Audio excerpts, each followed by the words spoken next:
Regarde, c'est pas faux.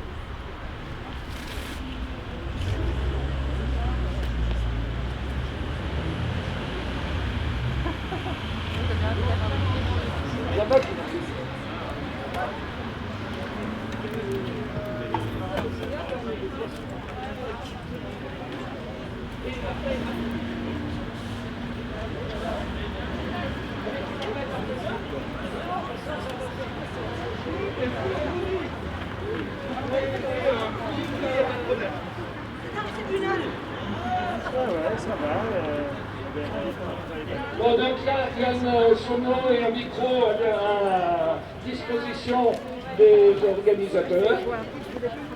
À un moment donné, on va manger quoi? Si on fait du goudron, on va tous manger dans des fermes où c'est que les légumes ne verront pas le soleil? Est-ce que c'est ça l'avenir qu'on veut à nos enfants? C'est pas l'avenir simplement de la Haute-Loire, hein. C'est l'avenir du monde entier, quoi. Après, si les gens du collectif de l'amour mettront à disposition.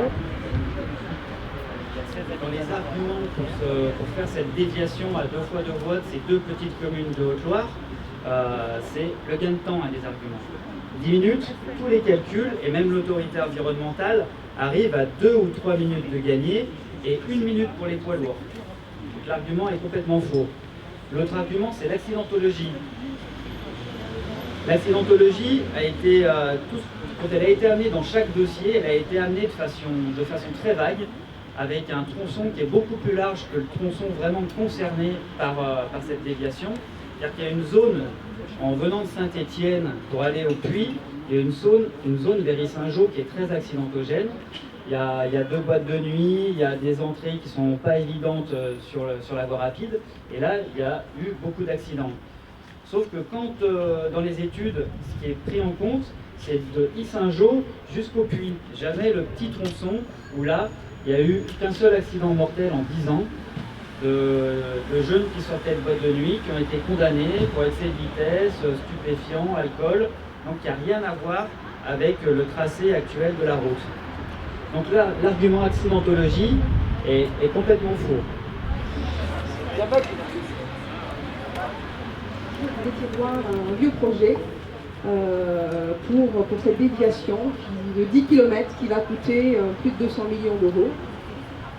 Alors, juste pour vous rappeler, la région n'a pas pour compétence les routes, d'accord? Ce n'est pas notre compétence. Nous avons bien d'autres choses à faire, d'autres chats à fouetter.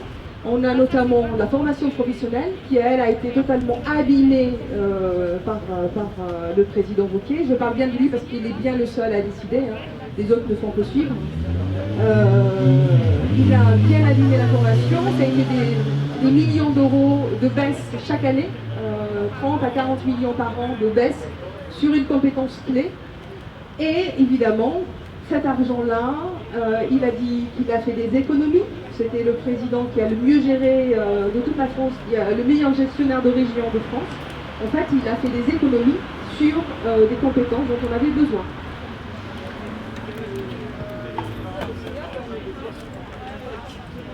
Entre les 220 millions qu'on investit sur ce projet assez fou, à Thiers, on est en lutte.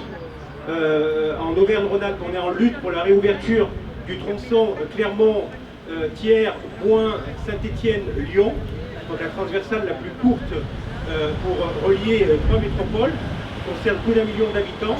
Et pour faire le parallèle avec les 220 millions qu'on injecte sur ce projet hors compétences régionales, c'est 50 millions d'euros qu'il nous faut pour ouvrir ce tronçon Thiers-Bouin et remettre le ferroviaire entre Clermont, relier 3 métropoles.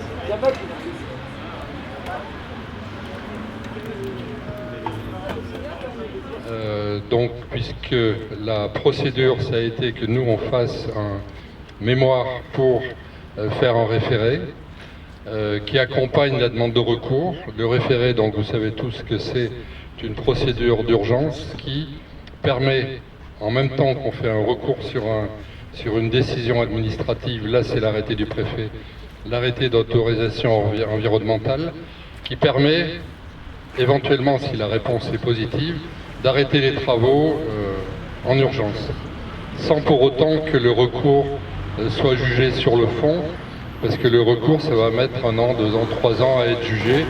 Et si on avait attendu de déposer seulement le recours, les travaux seraient quasiment terminés, alors que au moment du jugement. Merci à tous. Donc moi je suis Anaïs Lozano, je suis salariée juriste de France Nature Environnement Auvergne-Rhône-Alpes, qui était une des 4 associations requérantes contre l'autorisation environnementale délivrée au projet de déviation de la RN 88 entre Le Pertuis et Saint-Austien.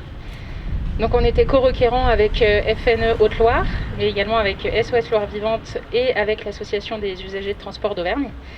On est là sur une procédure de référé-suspension. Donc l'objectif c'était d'obtenir la suspension de cet arrêté pour obtenir la suspension des travaux qui ont démarré début janvier et qui ont déjà fait beaucoup de dégâts. Donc on n'a pas de décision sur le fond tout de suite, on a une décision de suspension. On l'espère en tout cas. Après avoir déposé 2 mémoires ces dernières semaines, aujourd'hui donc était présente la région et la préfecture de Haute-Loire. Alors les deux étaient représentés. Mon sentiment au sortir de cette audience, c'est plutôt confiante, dans le sens où aucun argument adverse ne tient clairement en termes de droit. Et que ça a été encore démontré pendant cette audience où les parties adverses n'ont rien développé de nouveau, se sont appesantis sur des points très connexes, voire qui n'avaient pas lieu dans cette audience, s'est évertué à rappeler à quel point les mesures compensatoires prévues l'étaient avec de belles mesures de mise en œuvre. En gros, à se gausser presque d'un arrêté qui, sur le papier, prévoit des mesures compensatoires particulièrement intéressantes. Moi, j'ai envie de dire encore heureux que déjà sur le papier, ça tienne la route.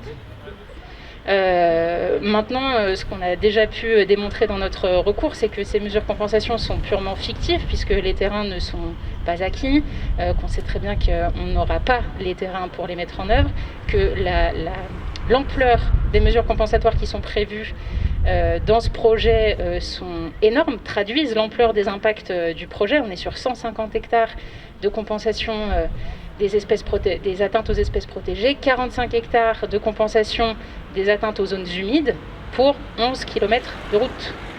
Donc voilà, on est sur un projet largement impactant, je ne vous apprends rien. Le délibéré sera rendu demain dans la journée. On l'attend avec impatience. Voilà, moi pour le moment, la seule chose que je peux vous dire, c'est que je reste confiante. Les parties adverses n'ont rien amené à cette audience, ce qui m'est fait douter de la viabilité et du sérieux des arguments qu'on a pu amener jusqu'à maintenant. Je vous remercie. Bravo, merci.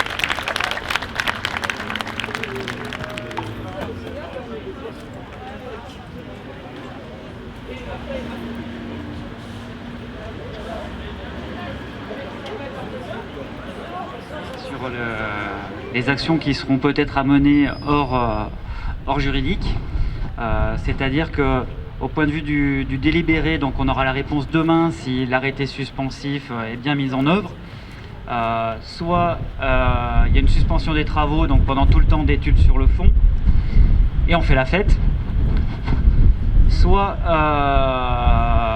il n'y a pas cette suspension qui a été faite et la lutte continue malgré les travaux, et ça veut passer par différentes choses. Donc je vous l'ai dit tout à l'heure, il y a le dimanche 21 mars où le collectif Lutte des Sucs prépare un semis de printemps. Il y a aussi un festival qui est prévu sur le week-end de Pentecôte, où là c'est dans un cadre national de lutte contre l'artificialisation des terres, donc avec tout un tas de réseaux de ZAD, la Confédération paysanne, beaucoup de mouvements qui sont pour la protection des terres agricoles. Donc voilà, on va continuer la lutte parce qu'on sait que dans tous les cas, même si cette suspension est faite, il faut continuer à faire bouger l'opinion publique en sorte qu'il n'y ait plus de projets comme ça qui se fassent ici au Pertuis à Saint-Austien, mais ailleurs, en Haute-Loire ou dans le Puy-de-Dôme, et voilà. Donc voilà, 2 rendez-vous à pas louper, et la lutte continuera quoi qu'il arrive, puisque ce n'est qu'une histoire de suspension et pas un arrêt définitif. Bon, Michel, t'es exaucé. La police municipale roule en vélo à Clermont-Ferrand.